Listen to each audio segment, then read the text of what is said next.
Both chambers of the state legislature were in session this week. A number of bills that were passed focused on crime, and that included measures to increase penalties for participating in a riot and for anyone convicted of carjacking. The Assembly and Senate also passed a bill specifying which offenses would fall under a proposed constitutional amendment that would make it harder for people to go free on bail before trial. The measure would only go into effect if Governor Evers signs it into law and if a majority of the state's voters approve the bail amendment on April 4th. Joining us now to talk about the week that was is Jessie Opoien, the Capitol Bureau Chief of the Cap Times. Thanks as always, Jessie. Glad to be here. Thanks for having me. So abortion taking center stage this week. Once again, the two sides pushing opposing bills at this point. Is this just political gamesmanship in the weeks before an election? Probably, yeah. I think both sides know that, neither bill is going anywhere. But, just as it was in November of 2022, abortion is on the ballot again in the state Supreme Court race coming up on April 4th. So, you're seeing Republicans maybe trying to neutralize a little bit on the issue by introducing a proposal to kind of moderate the existing ban, and seeing Democrats digging in and saying, they're not going to settle for anything other than getting rid of the ban. And as we know, and as we've seen, neither side is particularly willing to budge away from either of those positions. So I think the hope at this point is that, not only will it help their respective Supreme Court candidates, but also there's the state Senate election happening in southeastern Wisconsin that, this is an issue in that race too. Does it kind of feel like both sides are just expecting that this is going to get settled in the court at some point? I think that's the expectation for everyone at this point. Yeah.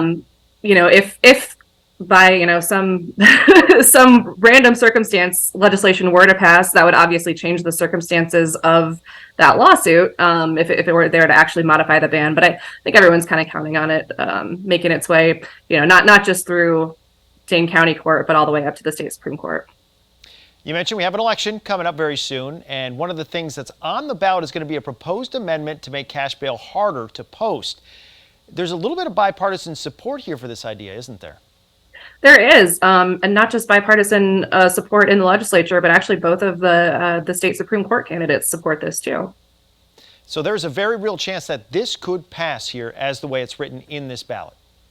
It could. I mean, it's up to the voters at this point. It's made its way through the legislature, and I think there's an overall agreement probably across the board that the existing system isn't perfect. There are some people who like this amendment. There are some people who support it but think it doesn't go far enough. And then, obviously there are people who have voted against it. But, as it goes to the voters at this point, knowing that there is bipartisan support, there's a pretty reasonable chance that this could end up passing. Of course, the other thing on the ballot this upcoming couple of weeks is going to be state Supreme Court. We had our first and only debate that we're going to have between Daniel Kelly and Janet Protasewicz. They took a lot of the same shots at each other that we've heard for a few weeks. What, if anything, stood out to you? Honestly, what stood out to me was just how personal it felt. They're accusing each other of lying, of being liars. They're accusing the other of being, a threat to democracy, a threat to the functioning of the state. We're in the final stretch here, and nobody's holding back. There was obviously some policy debate, but what really struck me was just how, they didn't even shake hands. This is a really, really intensely personal, I think deeply felt race for these two candidates. They have certainly been taking some very personal shots. And are we seeing that last minute blitz here from both candidates now in the final weeks? Oh, yeah. I'm sure everyone who's watching is getting pretty tired of those ads, but we're going to keep seeing them. And I don't think anyone's letting up in these last few weeks. You're going to see candidates out on the trail. Outside groups are continuing to spend. If you're not tired of hearing about the race yet, you will be very soon, but it'll all be over soon, too. Yes, it will. We're going to have an answer on that. We also have a new answer here at Secretary of State. There was a change. Doug LaFollett's out. Sarah Godlewski is in. Does this seem to have caught everyone off guard at the Capitol that you've talked to? Yeah, absolutely. Doug LaFollette's been in office for, I think, 40 years. So, the fact that he ran again, I think people expected he would probably stick around. So for him to exit this early in the term was definitely a surprise.